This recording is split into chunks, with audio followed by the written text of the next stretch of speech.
नमस्कार, मी डॉक्टर निलेश साबळे. सन्माननीय राशी चक्रकार शरद उपाध्ये सर यांच्याशी मला खरं तर थेट संवाद साधता आला असता, कारण त्यांचाही नंबर माझ्याकडे आहे, माझाही फोन नंबर त्यांच्याकडे आहे. परंतु काल सोशल मीडियामधूनच त्यांना व्यक्त व्हायचं होतं. त्यामुळे जरी मी सोशल मीडिया फार वापरत नसलो तरीसुद्धा जो काही आहे थोडाफार आहे तो आज वापरण्याची वेळ आली. मला नेहमी वाटायचं की सोशल मीडियावर आपण फक्त मनोरंजनाचे व्हिडिओ पोस्ट करत जाऊयात, जेणेकरून आपलं जे काम आहे लोकांना हसवणं तेवढंच आपण करूयात. पण कधीतरी असाही एक व्हिडिओ इन्फॉर्मेटिव्ह किंवा जे काही खरं घडलं होतं त्याचा एखादा व्हिडिओ करावा लागेल असं खरं तर मला वाटलं नव्हतं. पण ठीक आहे, वेळ असते आणि त्यावेळी त्या गोष्टी कराव्या लागतात. सन्माननीय शरद उपाध्ये सर, तुमची आणि माझी 1 ते 2 वेळा भेट झाली होती. कशी तीही मी प्रेक्षकांना सांगणार आहे. तुम्ही माझ्यासाठी गुरुतुल्य आहात, होतात, पुढेही राहाल. परंतु काल सुरुवात जी तुमच्या पोस्टची आपण केलीत की डॉक्टर निलेश साबळे यांना झी मराठीनं डच्चू दिलं. मी खाली का बघतोय, मी मुद्दे काढून बोलतोय, उगाच वेग काहीतरी बोलत नाहीये म्हणून मी मुद्दे काढून बोलतोय. कारण उगाच माहिती न घेता एखादा पटकन व्हिडिओ बनवणं किंवा पटकन काहीतरी लिहिणं मला वाटतं ते जबाबदारीचं वाटत नाही माझ्यासारख्या माणसाला. जर आपण आपली बाजूच नाही मांडली तर लोकांना आपली बाजू कशी कळणार, म्हणून हा सगळा मी घाट घातलेला आहे या व्हिडिओचा. खरं तर आपण सुरुवात केली की झी मराठीनं डच्चू दिला, हकालपट्टी केली वगैरे वगैरे. मला फक्त एक प्रश्न विचारायचा आहे सर, की तुम्हाला यातली पूर्ण माहिती आहे का? किंवा बाहेर सुद्धा मीडियामध्ये लिहिणाऱ्यांना काय ते लिहू शकतात. यूट्यूबवरती बरेच जणांचे स्वयंघोषित पत्रकारांचे चॅनल आहेत. जे कुठली मोठी मोठी चॅनल आहेत त्यांचा मी रिस्पेक्ट करतो, पण स्वयंघोषित जे कोणी पत्रकार मुलं असतात, मुलंच म्हणतो मी त्यांना, जे आपापलं एक चॅनल करतात आणि त्याच्यावरती डच्चू दिला, हकालपट्टी केली, या सगळ्यांना एक महत्त्वाची इन्फॉर्मेशन द्यायची आहे. कार्यक्रमाला मी नाही म्हटलोय. तुम्हाला कदाचित माहिती नसेल म्हणून म्हणतो की ही माहिती घ्यायला पाहिजे होती तुमच्यासारख्या एका मोठ्या गुरुतुल्य व्यक्तीनं. जेव्हा आपण एवढ्या मोठ्या सोशल मीडियाचा वापर करतो, सोशल मीडिया खूप मोठं नाव आहे, कारण तुम्हाला माझ्यापेक्षा जास्त लोक फॉलो करतात सर, आणि तुम्हाला मला तरी एक फॅन म्हणून फॉलो करतात, तुम्हाला गुरु म्हणून फॉलो करतात. त्यामुळे मला असं वाटतं की जबाबदारी खरं तर तुमची जास्त होती की आपण खरंच माहिती घेऊयात. झीमध्ये तुमच्याही ओळखी भरपूर आहेत. तुम्ही एक फोन करून विचारू शकला असतात की काय झालंय, निलेश साबळे या कार्यक्रमात का नाहीये. झी मराठीत सर अनेक लोक तुम्हालाही मानतात, त्यामुळे तुम्ही एखादा झी मराठीत फोन करून विचारायला पाहिजे होतं, माहिती घ्यायला पाहिजे होती की गेले जवळपास 6 महिने झी मराठीच्या अधिकृत व्यक्ती जे त्या हेड पदावरती आहेत त्यांनी मला अनेक वेळा फोन केले होते. मी नाव घेऊन बोलू शकतो. सन्माननीय रोहन राणे जे नॉन फिक्शन हेड होते, ज्यांनी मला 6 महिन्यात अनेक वेळा फोन केले होते की आपण चला हवे सुरू करतोय, तुमच्याशिवाय डॉक्टर तो होणार नाही, एकदा आपण मीटिंग करायला पाहिजे. म्हटलं आपण मीटिंग नक्कीच करूया. तदनंतर अगदीच 1-1.25 महिन्यापूर्वी माझी सविस्तर 2 तासांची झी मराठी बरोबर मीटिंग झाली आहे त्यांच्या चॅनलला, वरळीच्या ऑफिसला. ज्यावेळेला त्यांनी मला सांगितलं होतं की आपण कार्यक्रम करतोय आणि कशा पद्धतीनं करता येईल याविषयी एकदा बोलूया. माझ्या काही अडचणी होत्या. मी जो एक सिनेमा करतोय त्यात मी सध्या अडकलोय, त्याचं शूटिंग अजून 1.5 महिना चालणार आहे.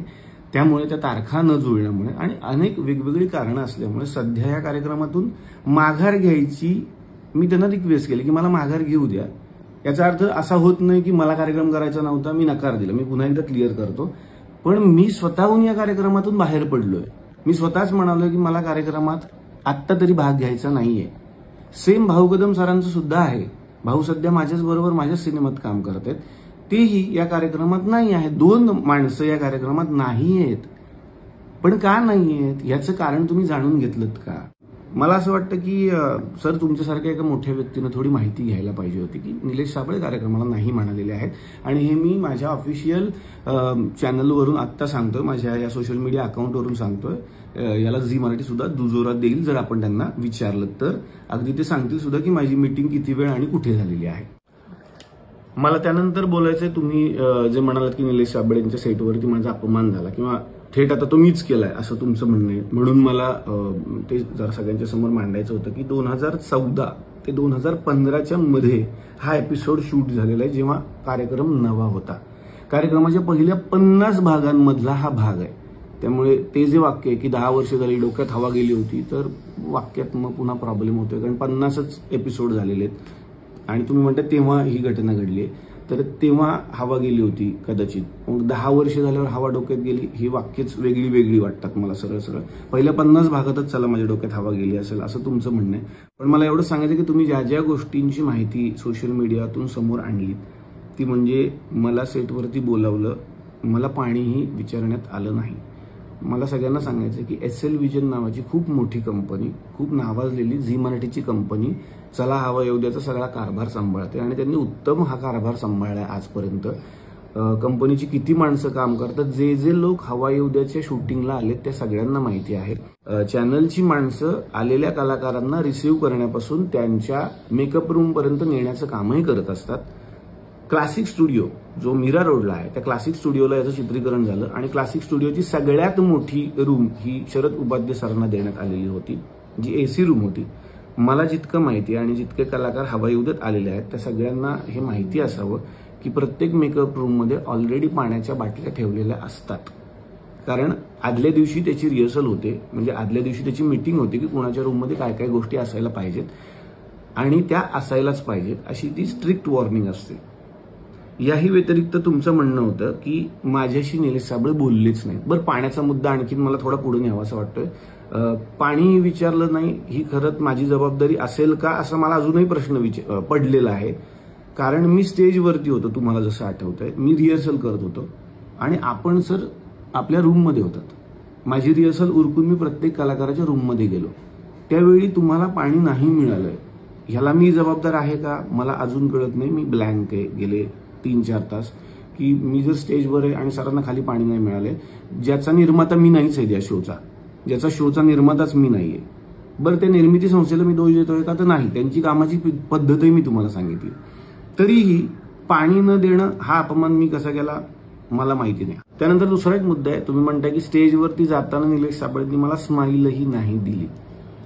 हे एक वाक्य आपण धरूयात. आणि दुसरं वाक्य तुम्ही बोलताय की सगळ्या कलाकारांच्या रूममध्ये निलेश साबळे जात होते, त्यांच्याशी ते गप्पा मारत होते आणि शेवटी 4 वाजता माझ्याकडे आले. 4 वाजता मी तुमच्याकडे आलोय तुमच्या म्हणण्याप्रमाणे, म्हणजे तुमचा माझा काहीतरी तुमच्या रूममध्ये संवाद झालाय. जेवढं मला आठवतं, आणि हे काही उगाच मोठेपणा म्हणून मी सांगत नाही, अनेक कलाकारांना माहिती आहे माझ्यापेक्षा जेवढे लोक मोठे असतात त्या सगळ्यांच्या पाया पडूनच मी त्या रूममध्ये एंट्री करतो. अनेक मोठमोठी मंडळी आहेत, मी पाया पडल्याशिवाय त्यांच्या रूममध्ये जात नाही. तसंच तुमच्याही बद्दल झालं. ज्याला साक्षीदार वैजयंती आपटे मॅडम आहेत आणि केशव पेडणेकर हे जेव्हा चॅनलकडून हा शो सांभाळायचे ते सुद्धा याला साक्षीदार आहेत.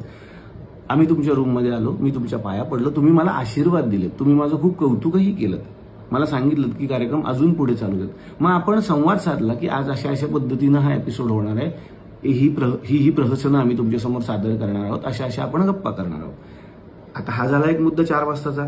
तदनंतर मी स्टेजवरती गेलोय आणि आपण सगळे स्टेजवरती जातो नॉर्मलीच, आधी ठरतं काय काय करणार. जर मी स्टेजवरती गेलो, आता स्टेजवरती जाताना मी कुठली स्माईल देणं अपेक्षित आहे मला अजूनही कळलेलंच नाही, जर आपला संवाद ऑलरेडी झालाय सर. याच्याही पेक्षा वेगळी गोष्ट, आदल्याच दिवशी तुमचा माझा आणि केशव पेडणेकर यांचा एक कॉल झाला होता सर. आदल्याच दिवशी रिहर्सल होती आमची, तुम्हाला आठवत असेल, संध्याकाळी 5 ते 6च्या मध्ये अर्ध्या तासाचा कॉल येतो, ज्याच्यामध्ये तुम्ही म्हणालात की मला जरा कलाकारांचे स्वभाव जाणून घ्यायचे आणि मी कलाकारांच्या राशी सांगणार आहे, त्याविषयी मी असं असं बोलणार आहे, तुम्हाला काही ऍड ऑन करायचंय का साबळे, तुम्ही मला एखादी गंमत सांगू शकता स्टेजवरती. हा एक खूप हसत खेळत आपला संवाद झाला होता, ज्यात तुम्ही काही मला जोक्स पण सांगितले होते. मी पण सांगितलं की भाऊ कदम यांच्याविषयी तुम्ही जरा गंमत करा, अमुक कलाकाराविषयी ही गंमत तुम्ही सांगू शकता. हा एक हसत खेळत संवाद आदल्या दिवशी 1 तासाचा झालाय की आपला, म्हणजे आपली अजिबातच ओळख नव्हती असंही नव्हतं आणि खरंच झालाय हा संवाद, तुम्हाला आठवतही असेल. तदनंतर तुम्ही म्हणताय की माझ्या रूममध्ये आलेच नाहीत, शेवटी 4 वाजता आलेत, इतर कलाकारांच्या रूममध्ये गप्पा मारत बसले होते. तर इतर कलाकार त्यांच्याबरोबर कोण होते हेही मला सोशल मीडियात सांगायचंय. इतर कलाकार म्हणजे त्या एपिसोडमध्ये होते मंगल गाणी दंगल गाणी मेरी आवाज सुनो, आवाज की दुनिया याचे संस्थापक आणि खूप मोठे व्यक्तिमत्व अशोक खांडे सर, आणि दुसऱ्या रूममध्ये होते बोलक्या बाहुलीकार रामदास पाध्ये सर. मी यांच्या रूममध्ये गेलो होतो आणि मी गप्पा नव्हतो मारत, कारण साधारणपणे त्यांचं वय आणि माझं वय ह्याच्यात खूप फरक आहे. पण रामदास पाध्ये सर आजच्या या कार्यक्रमात काय काय सादरीकरण करणार आहेत हे मला ते सांगत होते. त्यांनी परदेशातून काही नवीन बाहुले आणलेले आहेत, त्याविषयी ते मला माहिती देत होते, जी की घेणं मला गरजेचं आहे, कारण आपला संवाद आदल्या दिवशी झालाय, तुम्ही काय काय सादर करणार आहात. रामदास पाध्ये सर त्याच दिवशी आल्या कारणानं आणि त्यांच्याशी आदल्या दिवशी माझा संवाद झालेला नाहीये, ते मला सांगत होते की दिग्दर्शक म्हणून हे तुला पटतंय का बघ, की आणखीन यात ते ऍड ऑन करूयात. सेम अशोक खंडे सरांनी त्यांचा एक मोठा ताफा आणलेला होता, जे की गाणार होते, नृत्य करणार होते आणि ते रात्री शूटिंग वेगळं होणार होतं आपल्या गप्पांनंतर. तर ते सांगत होते कुठली कुठली गाणी आपण यामध्ये घेऊ शकतो, कुठल्या कुठल्या गोष्टी आपण सादर करू शकतो. साधारणपणे सर जेव्हा दिग्दर्शकीय धुरा सांभाळायची असते, प्रत्येकाला माझ्या पद्धतीनं वेळ देणं जेवढा शक्य होता, गरजेचा होता, तेवढा मी आतापर्यंत हवायोद्यात दिलेला आहे. त्यानंतर एक महत्वाचा मुद्दा तुम्ही लिहिलाय की कार्यक्रमात 15 मिनिटातच भराभर माझं काम उरकण्यात आलं. तर तसं होत नाही सर, हे सगळ्यांना माहिती आहे. कार्यक्रमात रोल जो टाइम असतो आमचा तो कमीत कमी 2-2.5 तासांचा असतो. प्रेक्षकांच्या समोर एपिसोड 45 मिनिटांचा जातो, पण त्याच्यासाठी रोल 2 तास होतो हा कार्यक्रम. आणि अगदीच हे सिद्धच करायचं झालं तर झी मराठीशी तुम्ही संवाद साधू शकता की त्या दिवशी कार्यक्रम किती वेळ रोल झाला होता. 2 तास हा रोल होतो. आणि जे लोक कार्यक्रमात आलेले आहेत त्या सगळ्यांना माहिती, प्रेक्षक म्हणून जे लोक आले त्यांनाही माहिती आहे की कार्यक्रम किती वेळ रोल होतो. सर प्रत्येक कलाकाराला आपापला मुद्दा मांडण्यासाठी आणि आपली कला सादर करण्यासाठी भरपूर वेळ कार्यक्रमात दिला जातो. त्यानंतरचा तुमचा असा मुद्दा आहे की तरी गप्पा जेव्हा सुरू झाल्या इतरच कलाकार जास्त बोलत होते, मला बोलायला मिळालं नाही. समजा इतर कलाकार कोण आहेत पुन्हा बघूयात. सन्माननीय अशोक खंडे सर, सन्माननीय रामदास पाध्ये सर. जेव्हा मी एखाद्या गुरुतुल्य व्यक्तीला प्रश्न विचारतो तेव्हा त्यांनी काय उत्तर द्यायची हे मी नाही ठरवू शकत सर. त्यांनी किती वेळ बोलायचं, त्याचा अनुभव त्यांनी किती वेळ सांगायचा हे ती व्यक्ती ठरवते. ह्या दोन्ही व्यक्ती माझ्यासाठी जितके तुम्ही मोठे आहात तितक्याच याही 2 व्यक्ती माझ्यासाठी मोठ्या आहेत. तुम्ही कमी बोला सर, तुम्ही जास्त बोला सर, असं मी कसं करू शकतो? आणि यातून त्यांच्या जास्त बोलण्यातून तुमचा कसा अपमान होतोय मला अजून नाही कळलं. तर ही घटना 2014 ते 15च्या मधली हा एपिसोड. आणि त्यानंतर आता 2025 म्हणजे 10 वर्षांनंतर तुम्ही सोशल मीडियावर लोकांच्या समोर हा मुद्दा मांडलात. पण मला प्रेक्षकांना सांगायचं यानंतर सुद्धा शरद उपाध्ये सर आणि माझी एक चांगली भेट झालेली आहे, ती आता मी तुमच्यासमोर सांगतो.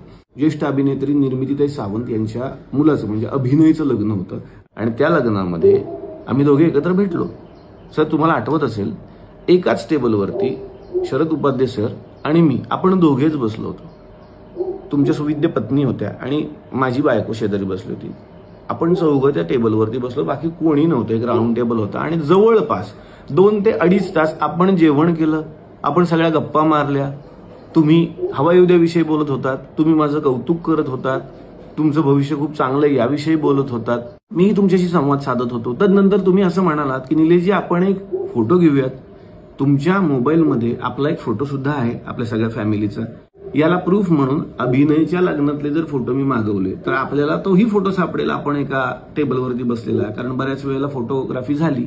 आणखीन प्रूफ म्हणून निर्मितीताई सावंत स्वतः त्या टेबलपर्यंत आल्या होत्या आणि त्यांनी विचारलं होतं तुमचं जेवण व्यवस्थित चाललंय का वगैरे वगैरे. मला असं वाटतं की ह्या सगळ्या गोष्टी ज्या घडून गेल्यात ह्या का आपण लोकांच्या समोर मांडायच्या, पण ती वेळ आता आली म्हणून मला त्या गोष्टी मांडायच्या होत्या. माझा प्रश्न एवढा, जर 2.5 तास आपण दोघे एकत्र संवाद साधत होतो 2017ला, तर तेव्हा तुम्ही हा मुद्दा का मांडला नाहीत की निलेशजी 2015च्या कार्यक्रमात मी तुमच्याकडे आलो होतो, अशा घटना घडल्या, मला तुमचा राग आलाय किंवा मला वाईट वाटलं, मी तुमची माफी मागितली असती त्या क्षणाला.